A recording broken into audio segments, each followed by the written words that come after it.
pòfo èmi mo níyà ọkọ mi o aráyé èmi mo níyà ọkọ mi o aráyé èmi mo níyà ọkọ mi bówù mí máa kó lẹ́rùn èmi mo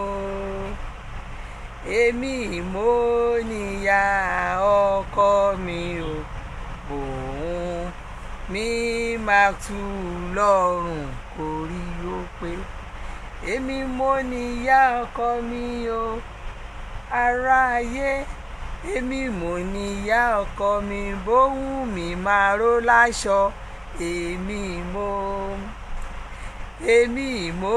níyà ọkọ mi o bòun mi máa ró láṣọ kórí ó pé èmi mo níyà ọkọ mi bówù mí máa tú lọ́rùn èmi mo níyà ọkọ mi o òun mi máa tú lọ́rùn orí ó pé. Anyway, good afternoon, good evening, good day, everybody. I can also tell you good morning because in Australia now it's just morning. In China it's night now. So I want to say good day to you, everybody. I want to thank you for your support, for your love you have been showing me by spreading my videos, by sharing my video. May God continue to be with you. Good day, everybody. Good evening in Nigeria. Good evening in London. Good evening in Europe, some part of Europe. Mother-in-law, they are the one that gave birth to us as a woman. They are the people that gave birth to a woman, like somebody like me, my mother-in-law, because she's the person that gave birth to my husband, and mother-in-law, my mom, someone that gave birth to a woman, is vice versa. So we have both of them. So we call them mother-in-law. We have not differentiated anyone. And we want to tell ourselves their roles in our life, the roles of mother-in-laws in our life, and why they have to be in our life. Number one, the roles of our mother-in-law is, number one, their role is to come and stay with us, help us in a spiritual way, pray for our life, and advice. And they always advise us on their experience, for their past experience. So we took advice from them. So those are their roles. We have a lot of them. You understand? They have to tell us where we have made mistake and where we have not made mistake. They come to us to take care of, like in Africa, they do come to us to take care of our kids at times. And some, we have different types, both spiritually and all of that. This thing are their roles in our life. They, after giving birth to us, they still have a lot of roles to play in our life. And I want to tell us why some of our why some of these so-called mother-in-laws, why do they normally deviate? Why do they normally change from their attitude? Some, the reason why they normally change. Number one is family. Some of, like now, a woman might have the junior ones. They might, if they start complaining about the husband, they might tell you, your husband don't used to settle me, your husband is this, your husband is that. Even some of our mom, like say the one that gave birth to a woman, they might complain that because your husband doesn't do that like this for me, because your husband doesn't take care of this, because they forget that the man himself has his own problem. The family, number one is family. The family, they are the one that make some of this mother-in-law to deviate from what they have been doing. They will change from some will change from their bad, they will change from their good attitude to the bad one. And number two, we have third party. third party of, when mother-in-law, when they have their own friends, they have a certain family, they tell their wife or their son's wife, they complain, they would like to complain. See, this is what my wife, in fact today, when you see my wife, if you see what my wife have done today, they will start, the third party, they will tell people about what their daughter's husband has done to them, and what their son's husband as wife have done to them, their son's wife have done to them. They will start complaining, this is what my wife done, this is that, this is, you understand. And another thing they do is they do gossip. When mother-in-law like to gossip, it is, if somebody, let's say a mother-in-law to a woman, maybe one of the family just say, okay, see, I'm coming to Lagos, I'm coming to stay with you, I will stay over in your house, or I'm coming to Ibadan to come and stay over with you. And when the mother-in-law, when she's the kind of person that you like to gossip, she might tell you, nígbà tẹ́ wá done, what has she done to you? What did you eat? Did you take care of you? Did she do this? When you got there, what has my son, what is he doing? Is he my son sitting down? Is he what? They like to gossip, they like to ask questions, they like to know what does not happen. They like to ask questions from people. They want to know what is really happening in your home. Even it happens to the woman's side. The mother of the woman will be asking questions. And when you got there, did the husband touch her? Did the husband beat her? Did the husband do this? Did the husband all the kind of gossip? They be gossiping. Hey, do you know what he has done when I was there? Do you know what he has done when this thing? All this kind of gossip. It took us a lot of things. And another thing that happens is hatred. You will not. There's some mother-in-law, there is no how you will just pamper them. They will just hate you. Some does not like their daughter's husband. They will just hate the man. Even if the man use everything to take care of them, they will just say, everybody, the siblings, the mother, the father-in-law, everybody, they will not like to see the man's face. They will just say, well, what is it? What is he doing? Yeah, you see what he has done now. You don't see what did he brought to us now. Maybe you see when Ismaila, when Ismaila was coming here, the one that got married to Biliki, when he was coming, if you see what he has done to the parent of the bride, he has helped them. All these things, they will just hate the man for nothing's sake. And if it's a woman, no matter, in fact, if the woman use everything she has to take care of the mother-in-law might not like her. No matter how, they will just, the hatred will be there. That hatred will be there. And another thing is complaint and similarity. They will be complain. They want to compare you with other people. They want to compare what you are doing with another person. They want to compare you with they want to compare Ismail's wife with Sheriff's wife. They want to compare Moses' wife to Solomon's wife. You don't need to compare.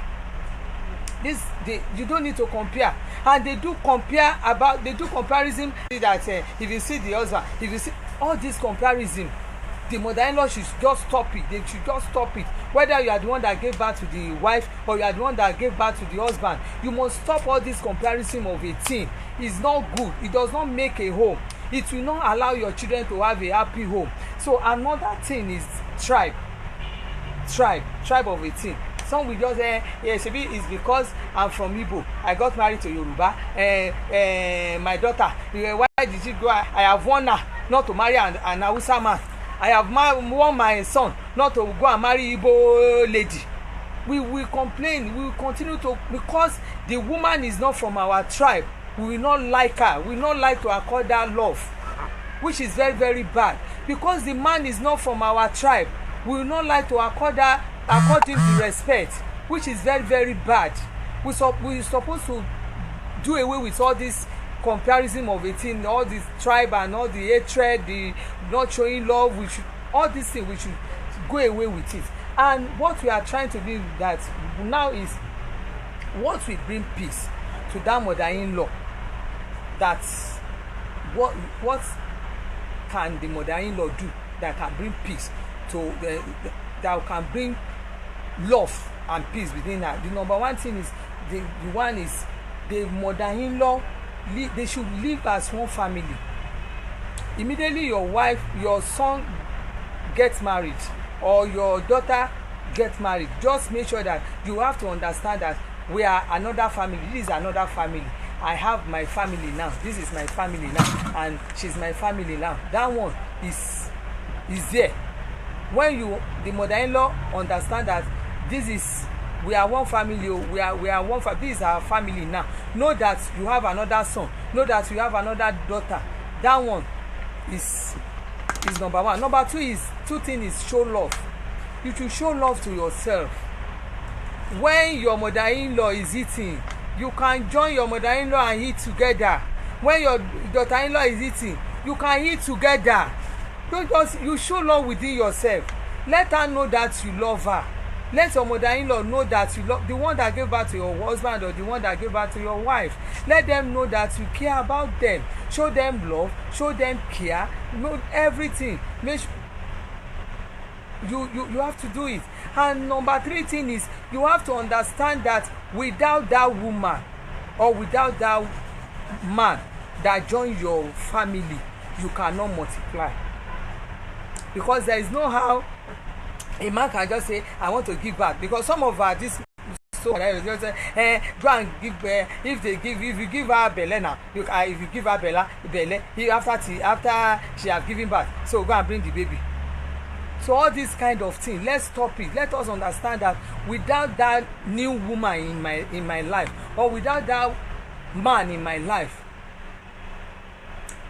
my daughter or my son-in-law cannot give birth. That is number one. You have to understand that one.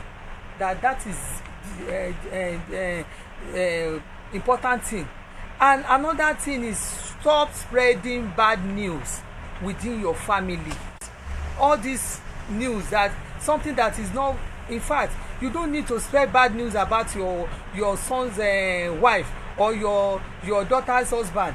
You don't need to spread false or bad news. Don't talk bad about him or her.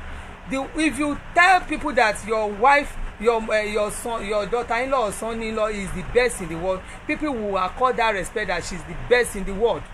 If you tell them that your daughter-in-law, she's a witch, she's this, she's that, people will call her the way you will call her that same name. If you tell people that my son-in-law is number one in the world, people will give him that respect that he's number one in the world. So let's stop this spreading bad news, talking bad of ourselves. Let's stop it. The mother-in-law especially, your mother-in-law and your father-in-law and your sister-in-law, let's work together. You have to understand that this is my daughter-in-law, this is my son-in-law, they are my in-law. We are one family now. They are my family now. So what will now happen to that mother-in-law that call for peace in his daughter's home or in his son's home? What will happen? What is going to be their reward? What are they going to gain? Number one thing is they will have peace of mind. They will have peace of mind. No matter how, they will have peace of mind. Nothing is unshakable because they know that no, my daughter-in-law, she's my daughter. My son-in-law is my son. So if that thing is there already, number one thing is they will have peace of mind. Number two thing is other family, the daughter-in-law's family and the son-in-law's family, both of them, everybody, the family, the bride and the groom, let me use it in that way, the Mr. and Mrs. family, they will love you. They will love that mother-in-law. Everybody will love, because you are the one that bring peace into that family. Because number one is peace, and the next thing that will happen is the other family will love you. And number three thing is the sharing of gifts. They will extend their gifts to you. no matter how in fact the ones that is the senior to the wife or the junior to the wife, they will send gift to you. Even to the extent of their husbands, they will send gift to you. Even the other one, if you are your own is a man, they will in fact you will get a lot of gift from other angle. You get a lot of big gift. And another thing that will happen is your grandchildren and great grandchildren will speak good about you, because they know that any time that grandma is around, she's very, very nice. Grandma is nice. Grandma is good. Grandma is this. Grandma is that. In fact, they will love you, because they know that anytime you are there, their daddy and their mommy doesn't fight. They will love you. All these small children, they see more than us. That is another thing. And another thing is the members, the husband, I mean the son-in-law or the daughter-in-law, both of them, the husband and wife, they will remember to send your upkeep. It might be weekly upkeep, it might be monthly. They will remember you that we have not sent money to mom, we have not done this, because you have bring peace within them. So they will remember to send their own token to you. That one is is another thing. And another thing is, when you are old, you will have a peaceful mind. When you are old, everybody will like you to say, bring mama to us, let mama come and stay with us, mama is okay, mama is this, mama is that one is enough for you. And the last thing is, you will be a role model to everybody around you. You will be a role model. You will see some women, some old women, you will see them. Even when you see them, you will know that this one has created peace. So already the peace will be there. In fact, the mother-in-law will be a role model to others. You will be a role model to others. Everybody will like to move closer to you. Everybody will like to ask questions from you. So those are the kind of life I want our mother-in-laws to be living. Whether you are the one that gave birth to the man or you are the one that gave birth to the woman. So you have to live a peaceful life within your in-laws, within your daughters and sons-in-laws. Thank you very much. Ẹ ṣé ẹ̀yin tèmi, ẹ kú gbádùn. Mo ti ń rí yín gan. In fact, àwọn tí mo ti ń wò lórí line wọ́n pọ̀ gan. Kàn sọ̀rọ̀ ni. Kí ló ṣẹlẹ̀? Àti òjè ó ṣe yìí, mo ti ẹ̀ láìkí yín ọjà yín. Okay, mo ń gbádùn yín. Ọ̀rẹ́ mi ará London, Ọ̀ṣunṣakin Christiana. Mo káwọ̀ náà, wọ́n náà gbórí wọlé. Ẹ tún wọ ọmọ ìyá mi gangan, bàbá mi wà lórí line o.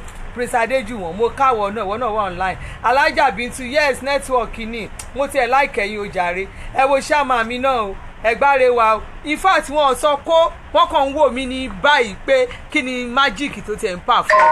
Anyway, magic mi tí mò ń perform ni mò ń sọ̀rọ̀ nípa àwọn mother-in-law, àwọn ìyá ọkọ, ìyá tó bọ́kọ àti ìyá tó bíyàwó. So à ń sọ̀rọ̀ nípa wọn. Kí ni ìtumọ̀ ìyá tó bíyàwó àti ìyá tó bí ọkọ gangan? Kí ni ìtumọ̀ nǹkan tá à ń sọ? Àwọn gangan ló jẹ́ pé àtà ń pè ní mother-in-law, àwọn gangan ló jẹ́ àwọn ìyá tó bíyàwó, ìyá ọkọ. Okay, kí ni iṣẹ́ táwọn ń ṣe gangan? Iṣẹ́ táwọn ń ṣe náà yé wa ní pé nọ́mbà wà, àwọn náà bí ọkùnrin àbí àwọn náà bí obìnrin. Àti pé iṣẹ́ tán wáyé wá ṣe ni pé wọ́n wáyé láti wá fún wa ní ìmọ̀ràn pé ọmọ mi ò, ibi tá a bá ti fẹ́ kùnà, ó pé má lọ gbàbí gbọ̀hún gbàbí iṣẹ́ tí àwọn ní nìyẹn. Dẹ̀ láti lè fún wa ní àwọn oríṣiríṣi àwọn nǹkan tó ti ṣẹlẹ̀ nígbà ayé wọn. Àgbà báyìí báyìí ni mo ṣe ṣe tèmi o. Bóyá ńgbà tá à ń tọ́mọ, bóyá ọmọ yẹn tó fẹ́ yé yín tá àmọ́ báyìí fẹ́ ṣe àkànní ìyá ọkọ wa ti pa báyìí ni o, àbí ìyá ìyàwó ti ní bẹ́ẹ̀ ṣe máa ṣe rè. Gbogbo àwọn nǹkan bẹ́ẹ̀ yẹn iṣẹ́ tán wà fún àdé. Wọ́n dẹ̀ tún wá jẹ́ ẹni tó jẹ́ pé wọ́n máa gbàdúrà fún wa. Àwọn míì gan, àwọn kan wà wọ́n máa bá wa tọ́mọ. So oríṣiríṣi nǹkan bẹ́ẹ̀ yẹn ni àwọn mother-in-laws wá wà fún. Àwọn ìyá ọkọ, ìyá ọkọ àti ìyá tó bíyàwó, iṣẹ́ táwọn ń ṣe nìyẹn. So kí ló wá máa ń fà tó jẹ́ pé àwọn ìyá tó bíyàwó àti ìyá tó bíyà ọkọ yẹn wọ́n máa ń kúrò nínú àwọn nǹkan tó yẹ kán ṣe yẹn gangan. Wọ́n á kàn fi àwọn nǹkan tó yẹ kán ṣe sílẹ̀, wọ́n á kàn yàwọ́ ṣá. Ta máa ń sọ pé tẹ bá rí ọkọ mi sìn ó ti yàwọ́, tẹ bá rí ọkọ mi sìn ó ti yàwọ́, tẹ bá rí wọn máa ń ṣe gangan. Number one thing ni pé àwa mọ̀lẹ́bí, èyí táwa mọ̀lẹ́bí ń ṣe ń bẹ̀ lójó. Ìgbà míì àbúrò ọkọ ló máa dá wàhálà lẹ̀. Tó bá ti complain fún màmá ẹ̀ báyìí pé màámi nǹkan báyìí ṣe rí ìyàwó bọ̀dá mi ìwà tó tiẹ̀ ń wù gan tẹ́ bá tẹ bọ́ ṣe ń ṣe gan wọn ò tiẹ̀ dá wọn ò tiẹ̀ ṣe, tó ti complain lórí ìyàwó bọ̀dá ẹ̀ báyìí ogun ti dé nìyẹn. Tó bá lè jẹ́ pé tó ti complain nípa ẹni yẹn kò sí nǹkan tẹ́ni yẹn lè ṣe mọ́, ọ̀rọ̀ yẹn ò ní àtúnṣe mọ́, ó wá di pé kí wàhálà máa bẹ̀rẹ̀ sí ṣẹlẹ̀. Nǹkan míì tó tún ṣẹlẹ̀ ni pé nígbà tí wọ́n bá ti ní àwọn ọ̀rẹ́ mi, ẹ jẹ́ kí n pọ̀ ní ọ̀rẹ́ mi, àwọn aláfọ̀rọ̀dùn, àwọn agbọ̀rọ̀dùn tó ti ní tó ń fọ̀rọ̀ lọ, àwọn aláfọ̀rọ̀ lọ tó yẹ kí wọ́n lè ṣe kó má pè èló ìyá Búṣí àbẹ́ẹ̀ rí o, ọ̀rọ̀ ìyàwó ọmọ ẹni mo fẹ́ fi sùn ẹ́ lẹ́ni o, ó máa ṣe nǹkan báyìí, ó máa ṣe nǹkan báyìí. Ẹlòmíà pé ọkọ ọmọ mi mà ní, tó bá rí nǹkan tó tiẹ̀ ṣe fún mi, nǹkan tó tiẹ̀ ṣe tó ti jẹ́ irú kan bẹ́ẹ̀ tó bá ti wà, tọ́hún yẹn ti sọ fún wọn pé ẹ má dá lóhùn bó ṣe ń ṣeré, ìdààmú bẹ̀rẹ̀ nìyẹn. Nǹkan míì tó tún wá tún pẹ̀lú tó tún máa ń ṣe tó máa ń jẹ́ kí ó máa tún da lérú, tó máa ń scatter everything ni pé ká máa sọ̀rọ̀ ẹ̀yìn, ká máa ṣèwádìí nǹkan tí ò lọ. Ìyá mi bá tẹ́ pé tó bá jẹ́ pé wọ́n lè sọ pé ẹjọ́ Ìbàdàn tí mò ń lọ yẹn o, ilé ọmọ yín ni màá dé sí o, ó kẹ́ ti dé síbẹ̀, bó bá ti ń débẹ̀ báyìí ìyá Bùṣúrà ẹ káàbọ̀ ẹ kú rìn ibi tẹ́ wá lọ, báwo lọkọ ọmọ mi ṣe sí yín, ṣé kò lejú, ṣé kò fúnjú mọ́ yín, ṣé ẹ jẹun, kí náà fún yín, omi wo lẹ mu, ṣé pure water náà fún yín ni àbí table water àbí ragolisi, irú òkè pure water table water tó tiẹ̀ fún yín yẹn ìkan wà òṣà original jura wọn lọ, èwo ni tán fún yín gbé àtẹ̀yìn wà ń bẹ̀. Gbogbo àwọn question bẹ́ẹ̀ yẹn, àwọn ọ̀rọ̀ ẹ̀yìn, ìyàwó ọmọ mi ẹ bá raṣọ tó wọ̀ jáde, tẹ bá raṣọ tèmi ń wọ̀, ẹ dẹ̀ ti gbàgbé pé ìyàwó ọmọ yẹn òun ṣiṣẹ́ dáadáa, ó máa yọ dáadáa. Ẹ̀yin tẹ́ ẹ̀ ṣiṣẹ́ tẹ́ ẹ̀ lówó lọ́wọ́ mọ́, ẹ ti wà láyé ọ̀rọ̀ tiyín, ẹ wá máa compare ara yín pẹ̀lú ìyàwó ọmọ yín, ẹ máa compare ara yín pẹ̀lú ọkọ ọmọ yín pé nǹkan táwọn bá ṣe lẹ́yìn náà gbọ́dọ̀ ṣe, táwọn bá wọlé ìsìn ẹ̀yin náà gbọ́dọ̀ wọlé ìsìn tán wọ̀ yẹn, kò ṣeé ṣe bẹ́ẹ̀, torí ẹni tó bá ṣiṣẹ́ ó ti yẹ kó jọ̀rọ̀ ṣẹ́.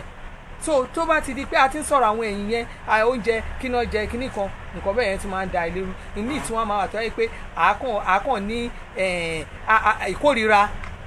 Ẹlòmíì wà tó jẹ́ pé bí ọkọ ọmọ ẹ̀ kó fi gbogbo Nàìjíríà kọ́lé fún kò ní láìkè, torí pé kíni ó kàn lè déédéé wò pé nítorí pé ńgbà tọmọ mi fẹ́ fọ́kọ mo ti sọ pé kò gbọdọ̀ fẹ́ mi ìfẹ́ kó fẹ́ ọmọkùnrin yẹn, ọmọ tibí yẹn ni mo fẹ́, ṣùgbọ́n torí pé ó ti ní ẹnìkan ní kó fẹ́ kò fẹ́ yẹn á wà lẹ́mìí ẹ̀, ẹni tó bá wá gbé wá yẹn kò sí nǹkan tẹ́ni yẹn lè ṣe mu kò ní fẹ́ràn ẹ̀, ojú tàkọ́kọ́ yẹn ló máa wà lójú ẹ̀ tí ò dẹ̀ yẹ kó máa rí bẹ́ẹ̀. Dẹ́ni nǹkan míì tó tún máa ń ṣẹlẹ̀ nípa a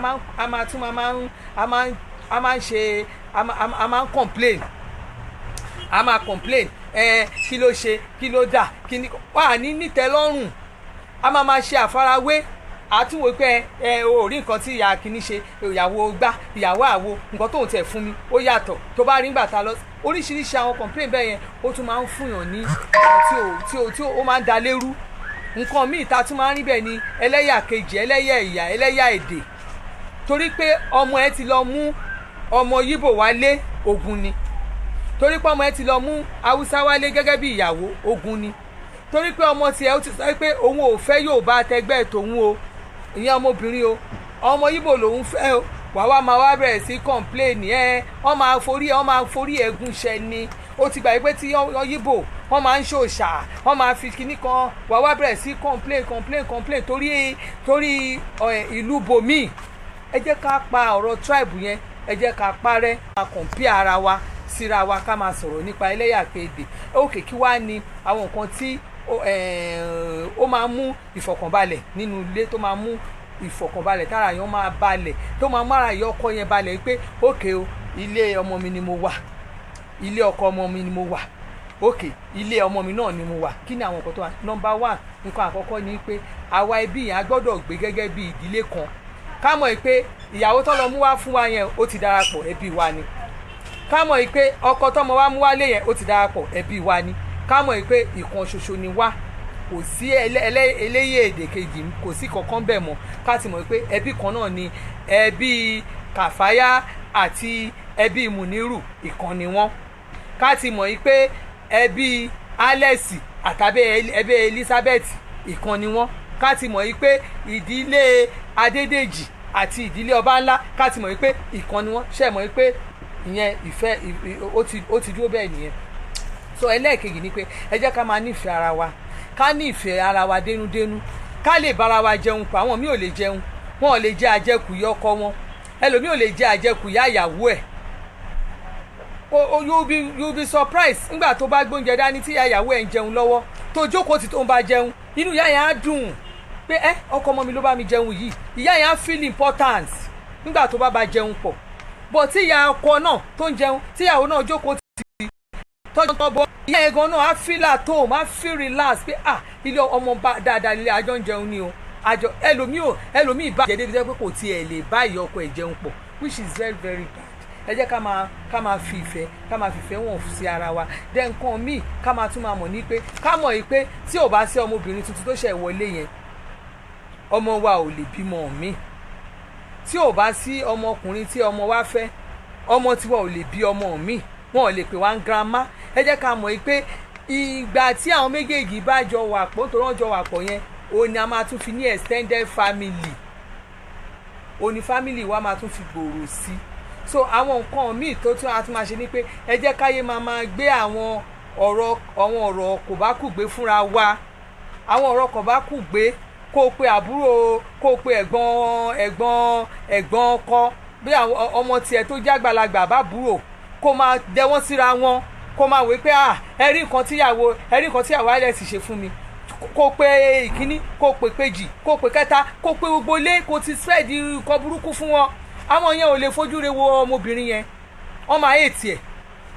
Nígbà campaign tó ti ṣe káàkiri inú family tó ti fi ba ayé ẹ̀ jẹ́, tó ti sọ̀rọ̀ burúkú, tó ti pa burúkú, tó ti sọ lórí ìyàwó ẹ̀ yẹn, orúkọ tó pé yẹn làwọn èèyàn máa bẹ́ẹ̀ pè. O ò lè pe lórúkọ dáadáa mọ́ káwọn èèyàn, because ó ti ba orúkọ ẹ̀ jẹ́ láàrin ẹbí already. So ẹni tó ti borúkọ ẹ̀ jẹ́, àwọn èèyàn ò lè bẹ́ẹ̀ fẹ́ràn ẹ̀. Ṣùgbọ́n tó bá sọ pé ẹni yìí o Ifá ìyàwó ọmọ mi ọmọ ni, kò sí family, gbogbo wọn máa pè lọ́mọ ni o, gbogbo wọn máa ní ọmọ ni o, ọmọ ni o, ọmọ ni o, ọmọ ni o, ọmọ ni o, Elizabeth ọmọ ni o, in fact Fọláṣadé ọmọ gidi ni.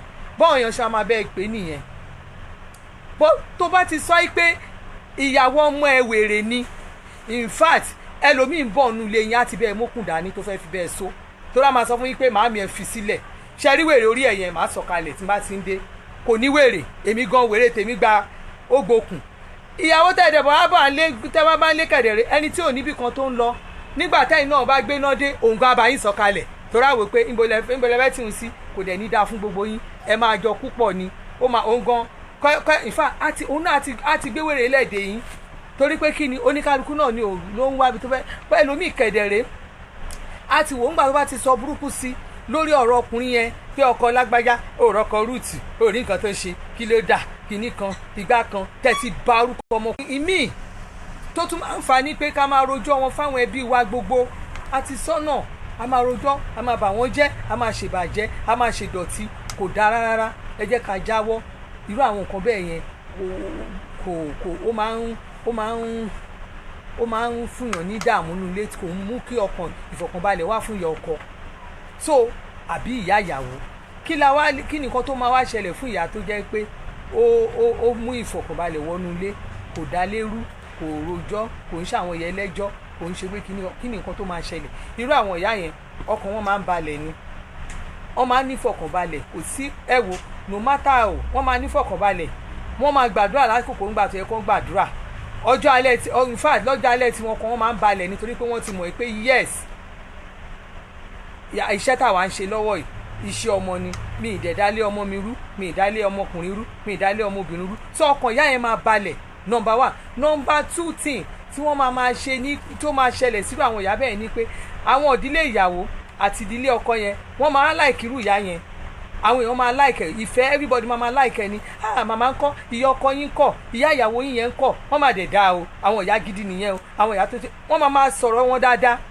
Irú àwọn èèyàn bẹ́ẹ̀ yẹn àwọn èèyàn máa fi ìfẹ́ wọn, àwọn èèyàn máa fi ìfẹ́ wọn. Dẹ̀ kí ló tún máa ṣẹlẹ̀ fún àwọn èèyàn bẹ́ẹ̀, àwọn ìyá bẹ́ẹ̀ máa ń gba nǹkan gan, àwọn ìyá bẹ́ẹ̀ yẹn á gba nǹkan.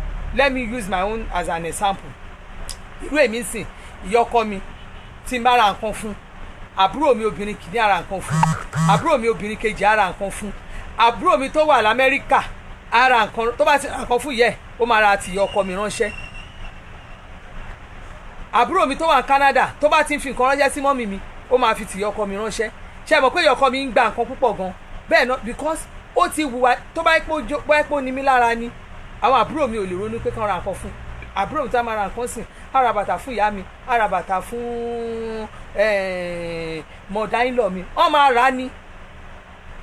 There was a drama in there was a trip tèmi àti àbúrò mi gangan tájọ nígbà tá a travel lọ sí Dubai èmi àti àwa ní Dubai lọ́dún náà lọ́hùn ó wá ra nǹkan fún mother-in-law mi ó ra nǹkan ó bá rí ló bá ra bàtà bó ṣe ra bàtà fún mọ́mì ẹ̀ ó ṣàrà bàtà mọ́ni bàtà ó ti lélẹ̀ àwọn òun bá mọ́mì rà ní mo ní ṣòro àti mother-in-law mo ní ṣe bóun ti ra nǹkan fún mother-in-law yín tẹ́lẹ̀ òun ti ra nǹkan fún mother-in-law yìí mo ní ṣòwò mọ̀ kán jọ ń wọṣọ pọ̀ ni in fact ọmọ yẹn ó lọ ra mo make sure ó lọ ra míì àwọn tá a jọ lọ they can testify because it was a group movement then àwọn èèyàn kàn ń wò ni because kí ló fà á torí pé ìyọkọ mi ti gbéra ẹ pé èmi lọmọ òun tó bá gbéra ẹ nígbè kínní kó hàn lè rírun nǹkan bẹ́ẹ̀ yẹn gbà lọ́wọ́ mi so ìyẹn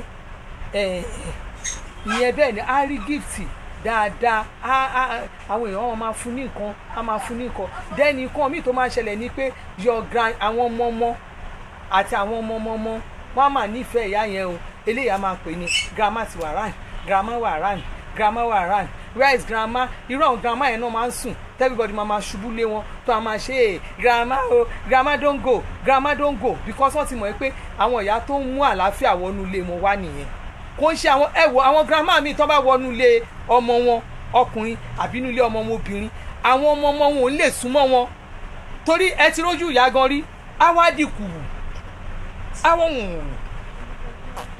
má tẹ̀mí mọ́lẹ̀ má fún gẹ́gẹ́ ẹ wúrọ̀ àwọn nǹkan bẹ́ẹ̀ yẹn àwọn ọmọ yẹn gan ò lè fẹ́ràn ẹ̀ kò dẹ̀ sí nǹkan tó fà á wọ́n ti ní ìyàwó tá a bá fẹ́ lọ́mọ ẹ̀ máa ń hun ni ìyàwó téèyàn fẹ́ òun lọ́mọ ẹ̀ ń hun ni ìgbà tó fẹ́ràn ìyàwó ọmọ ẹ̀ àwọn ọmọ ẹ̀ ò lè fẹ́ràn wọn ìgbà tó fẹ́ràn ọkọ ọmọ ẹ̀ àwọn ọmọ ẹ̀ ò lè fẹ́ràn wọn ìtumọ̀ nǹkan tó ṣẹlẹ̀ gangan nìyẹn kó sọ wọn màmá o grandma bọ́ọ̀ máa ṣubú everybody máa ṣubú lura wọn ìyẹn gangan ó máa ń jẹ́ kí ìfẹ́ máa wà láàárín àwọn ọmọ wọ́n á dẹ̀ máa sọ̀rọ̀ ẹ dáadáa àwọn ọ̀rẹ́ ìyàwó ẹ̀ wọ́n á sọ̀rọ̀ ẹ dáadáa àwọn ọ̀rẹ́ ọkọ ọmọ ẹ̀ wọ́n á sọ̀rọ̀ ẹ dáadáa torí pé wọ́n ti mọ̀ pé ìyá dáadáa òun ni ìyá yẹn dẹ́ni nǹkan míì tó tún máa ń ṣẹlẹ̀ ní pé bóyá owó oṣù ló ń gbà ní àbówó ọ̀sẹ̀ọ̀sẹ̀ tó máa fi jẹun wọ́n máa rántí ẹ ní pé àmà tí ìfowó oúnjẹ màmá ránṣẹ́ àmà tí ìfowó oúnjẹ mọ́mì ránṣẹ́ àmà tí ìgbó oúnjẹ mọ́mì ránṣẹ́ tó bá ń jẹun wọ́n máa rántí pé àwọn fẹ́ fún ẹ ní nǹkan jẹ torí pé kí ni àwọn ọkọ ọmọ àwọn àti ìyàwó ọmọ yìí náà tá à ń sọ yìí wọ́n ń ṣe wèrè wọ́n ti ní nǹkan tó bá ṣe fún wọn náà máa ṣe fún ẹ tó bá ṣe ọwọ́ wèrè sí wọn àwọn náà máa gbọ́ wèrè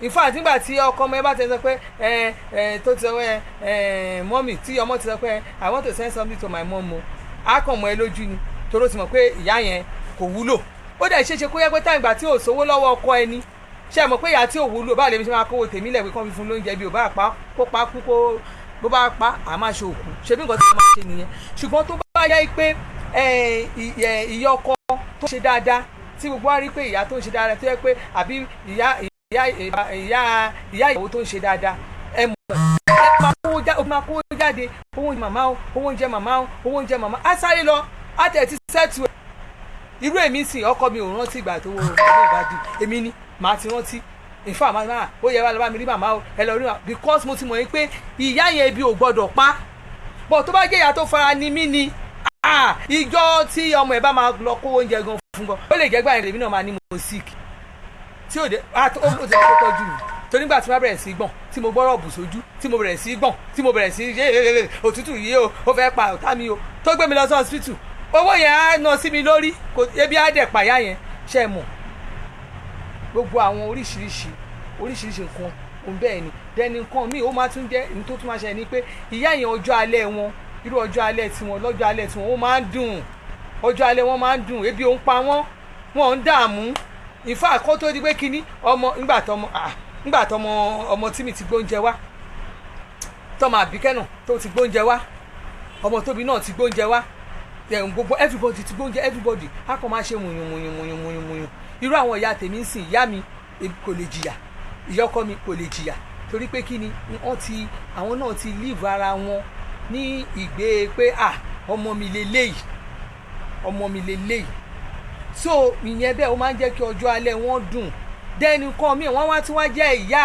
àwọn èèyàn máa sọ wọ́n bíi wọ́n máa sọ̀rọ̀ wọn sí á jẹ́ bíi role model àwọn èèyàn máa ní ẹ̀rí ìyá yẹn mo mọ̀ pé iná máa dára àwọn ìyá bẹ́ẹ̀ ládùúgbò yìí o àwọn ìyá tó yẹ kọjá alẹ́ wọn máa ń dùn ni tẹ́ bá ti rí wọn gbogbo ìfà gbogbo tó bá ti ń wọ bóyá lọ mosque ni o àbọ̀ ń lọ sí church tó bá ti jáde báyìí gbogbo aṣọ wọn máa fẹ́ lẹ́lẹ́lẹ́lẹ́ irú àwọn ìyá yẹn náà máa ń gba driver fún tó máa fi ń gbé wọn lọ sí church lọ sí mọ́ṣáláṣí torí pé kí ni wọ́n ti tọ́jú ọjọ́ alẹ́ wọn lẹ̀ wọ́n ti ṣe dáadáa so ẹ̀yin ìyá ọkọ tẹ́ máa ń níyàwó ọmọ yín lára ẹ stop ẹ o ẹ̀yin ìyá ìyàwó tẹ́ máa ń nọkọ ọmọ yín lára